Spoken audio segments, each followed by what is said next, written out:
Alhamdulillah, Alhamdulillahillazi anzalal Qur'an hudan linnas wa bayyinatin minal huda wal furqan.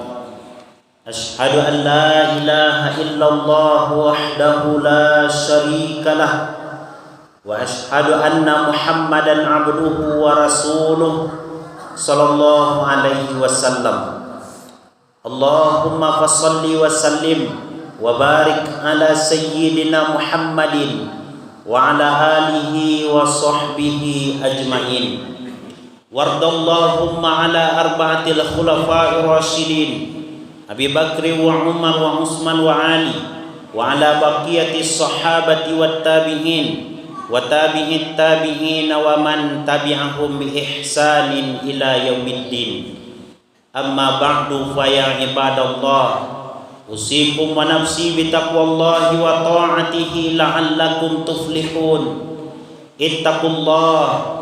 Ittaqullaha haqqa tuqatih wa la tamutunna illa wa antum muslimun. Qala Allah Ta'ala fi kitabihil karim wa huwa asdaqul qailin. A'udzu billahi minasy syaithanir rajim. Bismillahirrahmanirrahim. Man amila salihan min zakarin aw unsa wa huwa mu'min falanuhyiyannahu hayatan thayyibah wa lanajziyannahum ajrahum bi ahsani ma kanu ya'malun. Shadaqallahul azim.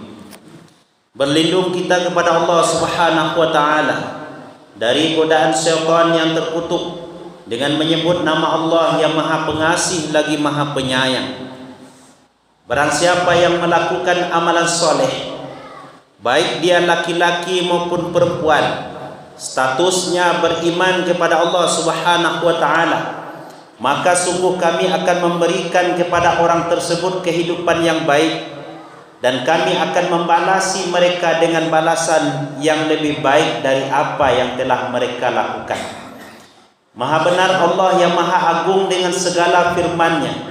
Quran surah An-Nahl atau surah yang ke-16 ayat yang ke-97. Ma'asyiral muslimin, jamaah Jumat rahimani wa rahimakumullah. Setinggi puji sedalam syukur senantiasa kita haturkan kehadiran Allah Subhanahu wa taala dengan mengucapkan alhamdulillahi rabbil alamin. Allah masih berikan kepada kita kesehatan, Allah masih berikan kepada kita kesempatan, Allah masih curahkan kepada kita begitu banyak nikmat dan kenikmatan dalam kehidupan ini. Sehingga dengan nikmat demi nikmat yang telah diberikan oleh Allah pada siang yang berbahagia ini, pada bulan yang mulia dan di tempat yang mulia ini, Allah masih perkenankan kita untuk datang meramaikan, mengimarahkan rumah Allah, melaksanakan solat Jumat berjamaah. Berharap dan berdoa kita kepada Allah, semoga ibadah yang telah kita lakukan, yang sedang kita kerjakan, maupun yang akan kita laksanakan dinilai sebagai amalan soleh di sisi Allah dan dibalasi dengan balasan yang berlipat ganda. Amin ya rabbal alamin. Salawat dan salam kepada Rasulullah Muhammad sallallahu alaihi wasallam dengan mengucapkan Allahumma salli ala sayyidina Muhammad wa ala ali sayyidina Muhammad.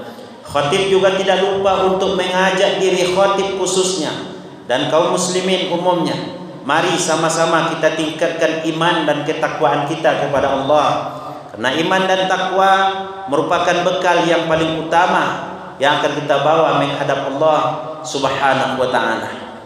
Ma'asyiral muslimin, jamaah Jumat yang dimuliakan oleh Allah Subhanahu wa taala. Sekarang kita sudah masuk pekan yang ketiga di dalam bulan Syawal. Bulan Ramadan adalah kenangan bagi kita. Bulan Ramadan adalah telah berlalu, dan segala waktu yang telah berlalu tidak akan mungkin terulang kembali. Jumat sekarang dengan Jumat yang kemarin adalah tentu berbeda walaupun sama-sama hari Jumat. Jumat hari ini dan Jumat yang akan datang kalau masih dipanjangkan umur oleh Allah tentu adalah berbeda. Maka oleh karena itu, ma'asyiral muslimin, ibadah Ramadan yang telah kita kerjakan Allah dan Rasulnya menyuruh agar kita berkesinambungan melakukan ibadah, bukan hanya di dalam bulan Ramadan, namun di luar bulan Ramadan kita juga melakukan ibadah kepada Allah Subhanahu wa taala. Bahkan ulama salafus saleh terdahulu mengecam perilaku orang-orang yang mereka hanya beribadah, bertaubat di dalam bulan Ramadan saja, sementara di luar bulan Ramadan mereka lupakan Allah Subhanahu wa taala. Bi'sal qaum la ya'rifuna Allah illa fi Ramadan. Celakalah suatu kaum, suatu individual, suatu oknum dari orang-orang yang mengaku beriman kepada Allah, yang mereka mentuhankan Allah hanya di dalam bulan Ramadan. Mereka mengenal Allah di dalam bulan Ramadan. Mereka hanya beribadah kepada Allah di dalam bulan Ramadan saja. Namun sehabis bulan Ramadan mereka lupakan Allah Subhanahu wa taala. Wal iyazu billah, berlindung kita kepada Allah, jangan sampai kita beribadah hanya dalam bulan Ramadan saja. Sementara di luar bulan Ramadan, siapa yang kita sembah? Tentu yang kita sembah adalah Allah Subhanahu wa taala. Maka Nabi menyuruh kita agar melakukan puasa 6 di dalam bulan Syawal sebagai bentuk kelanjutan dari ibadah Ramadan. Yang utama ibadah Ramadan di dalam Ramadan tersebut adalah melakukan puasa di siang hari dan melakukan qiyamul lail di malam hari. Walaupun banyak amalan-amalan sunnah yang kita lakukan di dalam bulan Ramadan. Apa kata Nabi sallallahu alaihi wasallam? Man shoma ramadhana, barang siapa yang melakukan puasa di dalam bulan Ramadan, summa atba'ahu sittan min Syawal, kemudian dia mengikuti, menyertai, mengiringi ibadah Ramadan yang telah dikerjakannya tersebut dengan melakukan puasa 6 hari di dalam bulan Syawal, kana kasyamid dahar, maka dia sama halnya telah melakukan puasa setahun penuh. Apa maknanya ma'asyiral muslimin, jamaah Jumat yang dimuliakan oleh Allah Subhanahu wa taala? Kalau dalam hitungan ulama, wal hasanatu bi asyri amsalihah, satu kebaikan yang kita lakukan diganjar dengan paling sedikit 10 kebaikan dari Allah Subhanahu wa taala. Maka kalau ibadah Ramadan itu dikalkulasikan 30 hari, 30 dikali 10 menjadi 300, 6 dikali 10 menjadi 60 hari dalam setahun, lebih kurang 365 dalam kalender Masehi dan 354 dalam kalender Hijriah, rata-rata 360. Maka wajar Nabi mengatakan sama halnya dengan kita melakukan puasa setahun penuh. Maka sebagai bentuk kelanjutan agar ibadah kita tidak terputus dengan ada Idul Fitri, maka Nabi menyuruh ke kita untuk melaksanakan puasa 6 hari di dalam bulan Syawal. Terserah kapan di dalam bulan Syawalnya, mau hari kedua, hari kelima, hari ketujuh, yang penting di dalam bulan Syawal kita kerjakan. Maka insya Allah kita telah memenuhi panggilan Rasulullah melalui hadis yang kita bacakan tadi, mengiringi puasa Ramadan dengan melakukan puasa 6 hari di dalam bulan Syawal. Ini amalan yang pertama yang harus kita lakukan pasca Ramadan meninggalkan kita. Yang kedua adalah perbanyaklah berdoa kepada Allah Subhanahu wa taala. Para ulama salafus saleh terdahulu kanu yad'una ilallah, mereka berdoa kepada Allah sittata ashhur, 6 bulan sebelum datang bulan Ramadan, ayyuballighahum Ramadan. Mereka berdoa agar disampaikan ke dalam bulan Ramadan. Mereka rindu dengan bulan Ramadan, mereka ingin jumpa dengan bulan Ramadan, sehingga dalam doa yang mereka panjatkan kepada Allah adalah, ya Allah, sampaikan kami ke dalam bulan Ramadan. Padahal masih 6 bulan lagi, 5 bulan lagi, 4 bulan lagi. Dan bahkan Nabi dalam hadis yang diriwayatkan oleh Imam Ahmad mengatakan, Allahumma barik lana fi Rajab wa Sya'bana wa ballighna Ramadan.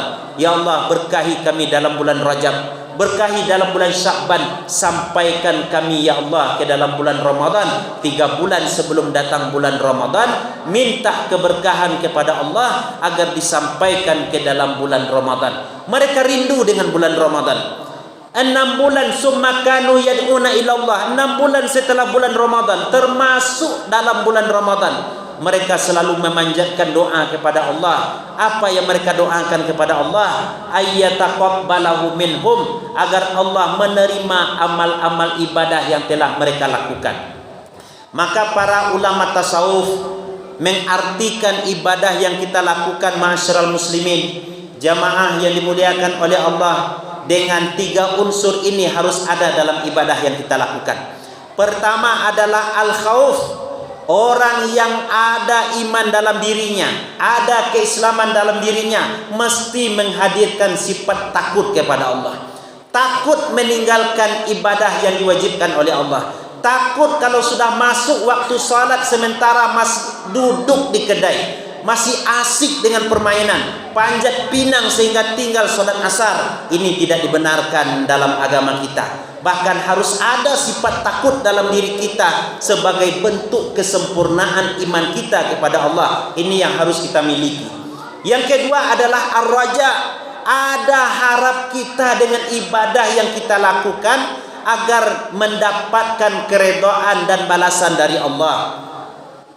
Makanya ulama salaf tadi mengatakan berdoa agar ibadah mereka diterima oleh Allah. Tidak sia-sia apa yang mereka lakukan. Semakin kita banyak berdoa kepada Allah, semakin Allah menjemput doa, setiap doa yang kita panjatkan kepada Allah Subhanahu wa ta'ala. Namun alangkah sombongnya seseorang tidak mau berdoa kepada Allah, apalagi mengatakan bahwa apa yang telah saya dapat ini adalah berkat usaha, berkat kepintaran. Ini tak ubahnya orang seperti ini dengan Qarun yang terjadi atau yang ada pada masa Nabi Musa lampau.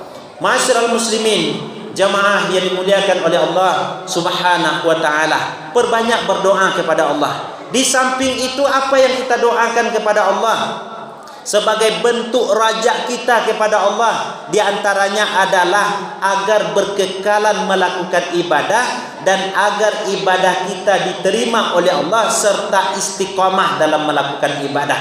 Bukan hanya dalam bulan Ramadan saja datang ke masjid solat berjamaah, namun di luar bulan Ramadan kita juga harus membiasakan diri melakukan ketaatan, lebih-lebih solat berjamaah ke masjid, lebih-lebih melakukan ibadah solat, baik itu solat wajib maupun solat sunnah. Dan bahkan untuk solat sunnah bukan hanya di masjid saja kita lakukan, di rumah kita pun ditekankan oleh Nabi agar mendapat keberkahan dan keuntungan rumah kita dengan melakukan ibadah sunnah, termasuk solat sunnah. Nawwiru buyutakum bis salatin wa tilawatil Quran. Hiasilah, terangilah rumahmu dengan melakukan solat dan bacaan Quran. Solat yang dimaksud bukan solat wajib, apalagi bagi kita laki-laki. Solat yang dimaksud adalah solat sunnah. Maka tinggalkan keuntungan untuk rumahmu, kata Nabi, agar keberkahan diberikan oleh Allah, yaitu dengan melaksanakan solat sunnah. Ma'asyiral muslimin, jamaah yang dimuliakan oleh Allah Subhanahu wa ta'ala. Yang ketiga, dalam ibadah yang kita lakukan mesti ada rasa mahabbah, rasa cinta kita kepada Allah Subhanahu wa ta'ala, rasa rindu kita kepada Allah Subhanahu wa ta'ala.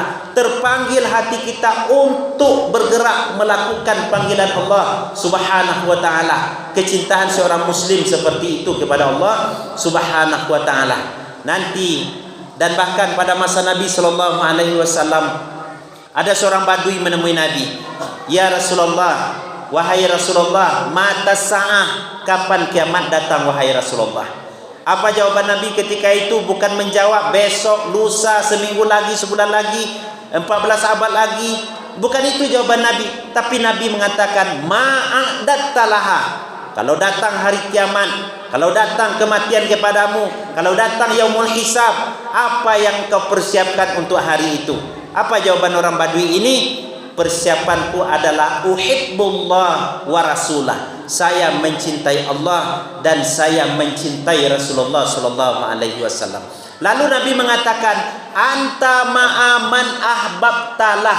Engkau nanti bersama siapa yang engkau cintai. Jadi kalau kita mencintai Allah Subhanahu wa ta'ala, insyaallah Allah pun akan mencintai kita. Qul in kuntum tuhibbunallaha fattabi'uni yuhibbukumullah wa yaghfir lakum dzunubakum. Katakanlah hai Muhammad, jika ada kamu mencintai Allah, maka ikutilah aku. Syarat untuk dapatkan kecintaan Allah, ikuti petunjuk yang dibawa oleh Nabi Muhammad sallallahu alaihi wasallam. Kalau Nabi Muhammad sudah diikuti, apa janji Allah? Yuhibbukumullah, Allah akan mencintaimu, wa yaghfir lakum dzunubakum. Bukan hanya sekedar mencintaimu, tapi Allah akan mengampuni dosa-dosa yang telah engkau kerjakan selama ini. Maka mahabbatullah harus hadir dalam ibadah yang kita lakukan, agar kita tidak sia-sia dalam melakukan ibadah, agar solat yang kita lakukan tidak asal-asal solat, apalagi mengatakan salanta pai ka masaji, ambo pai membayar utang secah dulu. Bukan itu tujuan dari ibadah yang kita lakukan, bukan atas nama hutang, tapi adalah atas nama kebutuhan kita ibadah kepada Allah Subhanahu wa taala. Yang terakhir, masyarakat muslimin jamaah yang dimuliakan oleh Allah Subhanahu wa taala, hal yang terpenting yang harus kita lakukan di samping kita banyak berdoa kepada Allah agar diberikan keistiqomahan, agar diterima ibadah yang kita lakukan, agar kecintaan kita kepada Allah semakin kuat, maka kerjakan yang diperintahkan oleh Allah, tinggalkan yang dilarang oleh Allah, serta hindarkan segala hal-hal yang membahayakan diri dan amalan kita kepada Allah Subhanahu wa taala. Dalam bulan Ramadan kita dilatih hati kita untuk dekat dengan Allah. Dalam bulan Ramadan lisan kita dijaga untuk tidak menyakiti sesama. Dalam bulan Ramadan kita tidak mau makan siang hari karena kita tidak mau membatalkan puasa kita sebagai bentuk kita menjaga diri kita tidak mengikuti hawa nafsu dan mencintai Allah Subhanahu wa taala. Namun sayang, 1000 kali sayang, ibadah yang telah kita bangun dan kita latih di dalam bulan Ramadan, lisan yang tidak mau kita mengeluarkan kata-kata yang buruk dalam bulan Ramadan, habis Idul Fitri sirna sudah latihan kita selama bulan Ramadan dengan mencaci orang lain, menghina orang lain, memberikan atau memposting berita yang hoak, memburukkan tetangga satu dengan tetangga yang lain. Inilah yang terjadi akibat daripada memperturutkan hawa nafsu dan keinginan-keinginan syaitan. Dalam bulan Ramadan kita betul-betul menjaga ibadah kita, namun habis Ramadan kita menjadi orang yang muflis. Siapa orang yang muflis? Atadruna mal muflis, kata Rasul. Tahukah kalian orang yang bangkrut? Sahabat menjawab, al muflisu man la dirhamalah wala mata. Orang yang bangkrut itu orang yang tidak punya dirham, tidak punya dinar, tidak punya rupiah, tidak punya sawah, tidak punya ladang. Wahai Rasulullah, Nabi mengatakan, al-muflisu min ummati, orang yang bangkrut di kalangan umatku, kata Nabi, mayyati yaumal qiyamah, orang yang datang nanti pada hari kiamat, bisolatin, dibawanya pahala salat, wasiyamin, dibawanya pahala puasa, wazakatin, dibawanya pahala sedekah, infak, wakaf, zakat yang dibayarkannya. Walakin qad syatama haza, tapi sayang dia suka mencela orang lain. Wa qazafa haza, menuduh orang lain yang buruk-buruk. Wa akala mala haza, memakan hak orang lain. Sehingga fayuqta hasanatuhu min hasanati, kebaikan-kebaikan ibadah yang tunggang tunggi dilakukannya diberikan kepada siapa yang dizoliminya di dunia, siapa yang dicacinya di dunia, siapa yang dimakan hartanya di dunia. Nanti di akhirat akan dibayarlah hutang oleh orang-orang yang melakukan ibadah namun juga melakukan kezaliman kepada orang lain. Maka oleh karena itu, ma'asyiral muslimin, ibadah yang kita lakukan harus berbekas dalam diri kita. Semakin kita ibadah, harusnya semakin lahir rasa cinta kepada Allah, semakin takut melakukan dosa. Tapi ada di balik daripada itu, solat dikerjakan tapi perbuatan buruk juga dilakukan. Berarti bukan solatnya yang salah, bukan orangnya yang salah, tapi adalah perilaku daripada memperturutkan hawa nafsu yang ada dalam dirinya yang salah. Kenapa demikian? Ibadahnya belum bisa membentengi dirinya daripada melakukan perbuatan maksiat kepada Allah Subhanahu wa taala. Mudah-mudahan kita selalu dijaga oleh Allah dengan keistiqomahan, semakin meningkatkan ibadah, semakin menyadari bahwa kita adalah semakin ke ujung umur kita, semakin dekat kita dengan pintu kubur, maka lahir sifat muhasabah. Semakin kita beribadah, semakin kita dilihat oleh Allah, maka muncul muraqabah. Semakin kita bersungguh melakukan ketaatan kepada Allah, akan tumbuh dalam diri kita sifat mujahadah. 3 hal ini kalau sudah kita lakukan, insya Allah kita termasuk muttaqun, orang-orang yang bertakwa kepada Allah Subhanahu wa taala. Fa'tabiru ya ulil absar la'allakum turhamun.